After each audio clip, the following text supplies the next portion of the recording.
और ये thoracic vertebrae बोलते हैं, जहाँ रिब दिखाई पड़ता है, ये पसली दिखाई पड़ता है। इसके नीचे 5 है, इसको लंबर एरिया बोलते हैं। तो जो इस सर्वाइकल रीजन से सभी जा रहा है, तो अगर चोट सर्वाइकल रीजन हड्डी में ही लगे, वहाँ चोट लगे, तो वो उससे हमारा हाथ भी कमज़ोर होगा, हमारा पैर भी कमज़ोर होगा, शरीर का हर चीज़ कमज़ोर होगी। क्यों? वहीं पर सब कुछ है। जैसे जैसे हम नीचे उतरते आएंगे, सर्वाइकल पार करके, मान लो थॉरेसिक रीजन में अगर हम देखेंगे, तो इसमें थॉरेक्स का पार्ट होगा जो हमारा लीवर में देता है, हार्ट में देता है, लंग्स में देता है, किडनी में देता है, वो छोड़कर पैर में इन्वॉल्व होगा। इसलिए थॉरेसिक रीजन में जिसका हुआ है उसको पैर इन्वॉल्व है, पैर का ताकत नहीं है। जिसको सर्वाइकल रीजन में होगा उसका हाथ और पैर दोनों में ताकत नहीं होगा, क्योंकि ताकत नहीं होगा मतलब माथा से कंट्रोल नहीं होगा।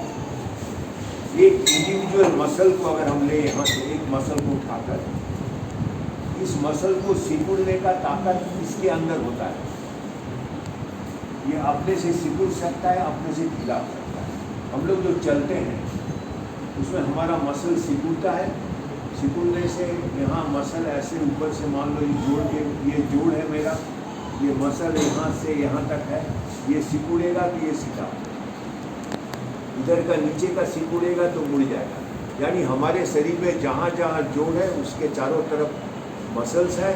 ये मसल्स को अपने सिकुड़ने का ताकत है, लेकिन एक पर्पस से सिकुड़े। मान लो हम चलना चाहते हैं तो हमारा मसल सब को पता है किसके बाद कौन सिकुड़ेगा, तो हम खड़े रहेंगे, मेरा पैर आगे बढ़ेगा, उस पर वजन लेंगे, फिर शरीर झुकेगा, फिर दूसरा पैर बढ़ेगा, फिर ये आगे बढ़ेगा। ये जो कोऑर्डिनेशन यानी मिलकर जो मसल्स मूव करता है, सिकुड़ता है, ये कोऑर्डिनेशन ब्रेन देता है।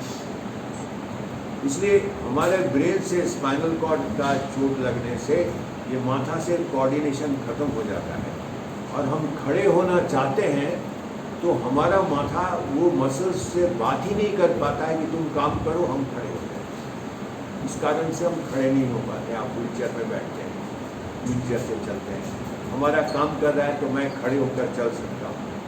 लेकिन अगर आप इंडिविजुअल मसल्स को देखें जो हमारे खड़े होने में हेल्प करता है या चलने में हेल्प करता है, वो काम लायक अभी भी है, उसमें कोई गड़बड़ी नहीं है। अगर हम इलेक्ट्रिक करंट लें, एक बैटरी से लगा दें और वो मसल्स का पॉइंट जहाँ स्टिमुलेट होता है वहाँ स्टिमुलेट करे, तो मसल कॉन्ट्रैक्ट करेगा, मेरा पैर सीधा हो जाएगा।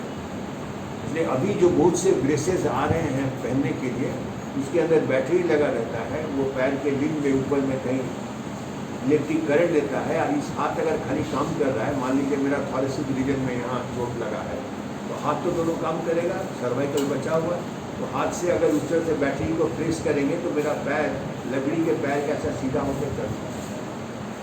तो ये मैं बताया कि गर्दन का चोट बड़ा क्यों है ज़्यादा, और यहाँ आप जहाँ थॉरेसिक 3, थॉरेसिक 4, थॉरेसिक 6 बोल रहे हैं, उसका पावर केवल पैर में नहीं है लेकिन दोनों हाथ में है। जो सर्वाइकल जिनका है उनको हाथ में भी नहीं है, इसलिए सर्वाइकल ज़्यादा चोट लगा हुआ है।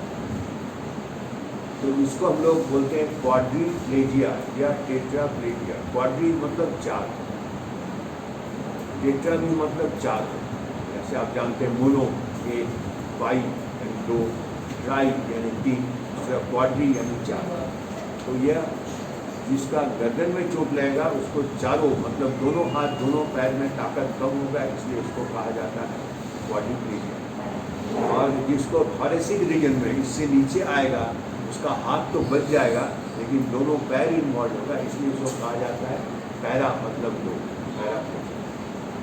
ये मैंने बताया कि अगर स्पाइनल कॉर्ड इंजरी होगा तो इसके हाथ पैर के ताकत का क्या है। तो अब हम लोग सोच समझें कि ये मैंने बताया आपको सर्वाइकल को क्या होगा, थॉरेसिक में क्या होगा, ये थोड़ा थोड़ा आइडिया आपको हुआ।